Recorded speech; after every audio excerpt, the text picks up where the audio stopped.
with the good comes the bad comes the good, but I'm going to live my life like I should, or something like that. I don't know. Fred Durst might have said that. I don't know. Anyway, when it comes down to it, I think that this is just something that, honestly, us as fans are going to have to kind of deal with. And, I see some people already realistically deal with that. They're like, hey, it is what it is. It's to be expected and things like that. So, it's just, I don't know. It's odd to me that this happens, but I do feel like, we are definitely in a weird point in time with video games, and I think that, most of us are probably just starting to come to the realization, and I guess probably the acceptance stage of, Xbox is just not a console anymore. It's just, unfortunately, it's just one of those things that is going to happen. I don't know, but anyway, let's go ahead and get into it. I'm Crab Gamer. This is Crab Gamer Reviews with another video. Thank you so much for checking it out. I appreciate it. Please like, share, subscribe. I would appreciate that. I do daily gaming content, so if you guys are interested in some stuff on the daily, you know where to check it out, right here. And I have a good time kind of doing that, and it's just something that I've naturally enjoyed, so all I ask in return is a simple like. So if you guys can work that out, all the better. Anyway, with that being said, I guess this was to be expected. We saw it with Indiana Jones, and we'll see it with everything else. I guess we'll probably, the days of Xbox having, faith in their own system and putting their own players first is probably long over. But Forza Horizon 5 gets a huge visual boost on the PS5 Pro. Realistically, I mean, that's the best place to play the game on a console, according to Digital Foundry. Forza Horizon 5 officially moves to the PS5 starting this week, and you may have seen elsewhere, according to this, it's crazy that people are having to wrap their heads around a first-party title like that going over to PlayStation. While there's been busy, people have been playing the game and throwing the talking point together, people at Digital Foundry have produced their initial tech review of the PS5 version with some very interesting results. As you'd expect, the PS5 Pro version is the top performer, and it's now officially the best console version of the game out there. And I quote, PS5 Pro actually offers some pretty interesting enhancements over the base console, which are most compelling in the game's performance mode. There's a huge difference in the game's foliage, not the denser and more vibrant greenery in these shots, with bushes and grasses and ferns that just aren't present on the base machine. Plus, further into the distance, the foliage that is rendered often shows a higher detail variant relative to the base console with less pop-in. Of course, when you're barreling through races at speed, advantage of the Pro is less palpable, but the difference in density and pop-in is still obvious and highly appreciated. However, the Pro version isn't perfect, with Digital Foundry going on to say the console's quality mode doesn't really provide much of a noticeable in-game boost over the Series X or PS5 version, saying that the quality mode is less appealing just because it added ray tracing makes a minimal difference in most gameplay.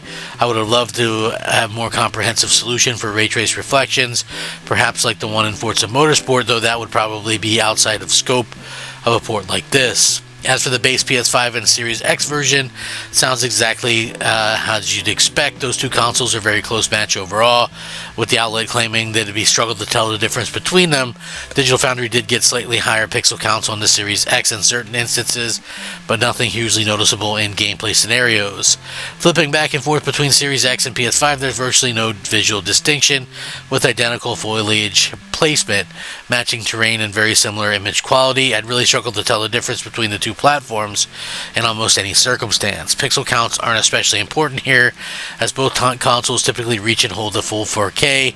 I did notice more evidence of DRS on PS5 in some shots in the performance mode, with one example indicating 1872 internal resolution on PS5 and full 2160 on Series X. As noted in recent hands-on before, the port's largely been a success, with Pro users getting a nice bonus for their pricey console as well. So again,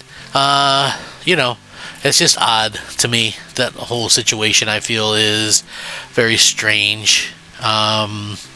I just honestly, I think that it's just kind of a odd situation where, the best versions of these Xbox games aren't on Xbox. It just, I don't get it.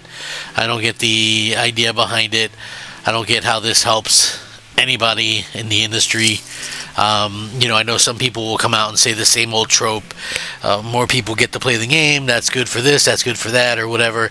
I don't necessarily agree. I think that without the competition, it takes away something strongly needed in the industry, which is competition. You need to have, Forza originally came out to be competitive against, Gran Turismo, and so now you have a place that has both those things. You know what I mean? It's just like, I still fail to understand how, in a world where Blue Box gets Blue Box and Green Box games, and Red Box gets Red Box and Green Box games, Green Box only gets Green Box games, and how is that fair to the people who bought into, the Green Box to begin with? I just feel like we're in a very strange place, and, I think that honestly, the hardware has never felt less needed, in my opinion. So I feel like it is kind of weird that this has happened, and I will never think that it is a good thing. And to be honest with you, I do feel like it's just one of those crazy situations where, Microsoft just doesn't care. It's just honestly crazy to see people kind of almost be like accepting of these things, right? Like, that's the odd part to me. Like, people have been super accepting of this, like, yeah, well, what do you expect in newer hardware, blah blah blah. But it's like, okay, well, the base PS5 performs the same too, and that is supposedly much less powerful than the Xbox Series X. So again, it really kind of kills your own hardware, kills your narrative. And I just personally just feel like it's kind of a rough thing for Xbox fans. It's a little bit of a rough go, but you guys might feel a little bit different than I do on this. I just feel like Microsoft could definitely do better if they wanted to. I don't understand. I'm not saying intentionally gimp it. I'm saying don't put this stuff there in the first place. It's like, how much sense does it make when you're selling something to put it on, a competing platform like that? It just honestly does not make sense, and it'll never make sense to me. I just feel like it's not one of those things that will ever be okay to me anyway. It's just one of those things that Microsoft is going to have to live with, and we'll see if anything can change down the road, if they're going to be able to. I mean, when you look at how they're kind of pushing things or whatever, it's clear that they don't really care about the console at all, to be honest with you. So I guess we'll have to kind of wait and see what happens there. But like I said, I'll keep playing mine until they shut off the lights, and then I guess move on at that particular point. But it's still kind of a weird situation overall for me personally, and just one of those times where I wish that Microsoft would have better thought through it. You know what I mean? And I think it's going to get worse, like, around their showcase event. And I think the reason why they're not doing the live showcase event is because strictly for the fact that they're going to announce these games and they're all going to have like PlayStation logos on them, and so I think that's going to not go very well. That's the unfortunate part of things is you have Sony will do a showcase where they'll have their first party stuff is never coming to Xbox. They'll even buy some third-party stuff and make sure that, that stuff never comes to Xbox, but it's like a one-way street.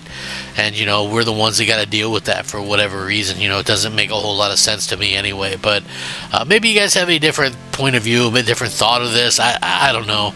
It is kind of strange to me, but like I said, anything can happen, and anything usually does happen. I'm just kind of curious to hear what everybody else thinks about this.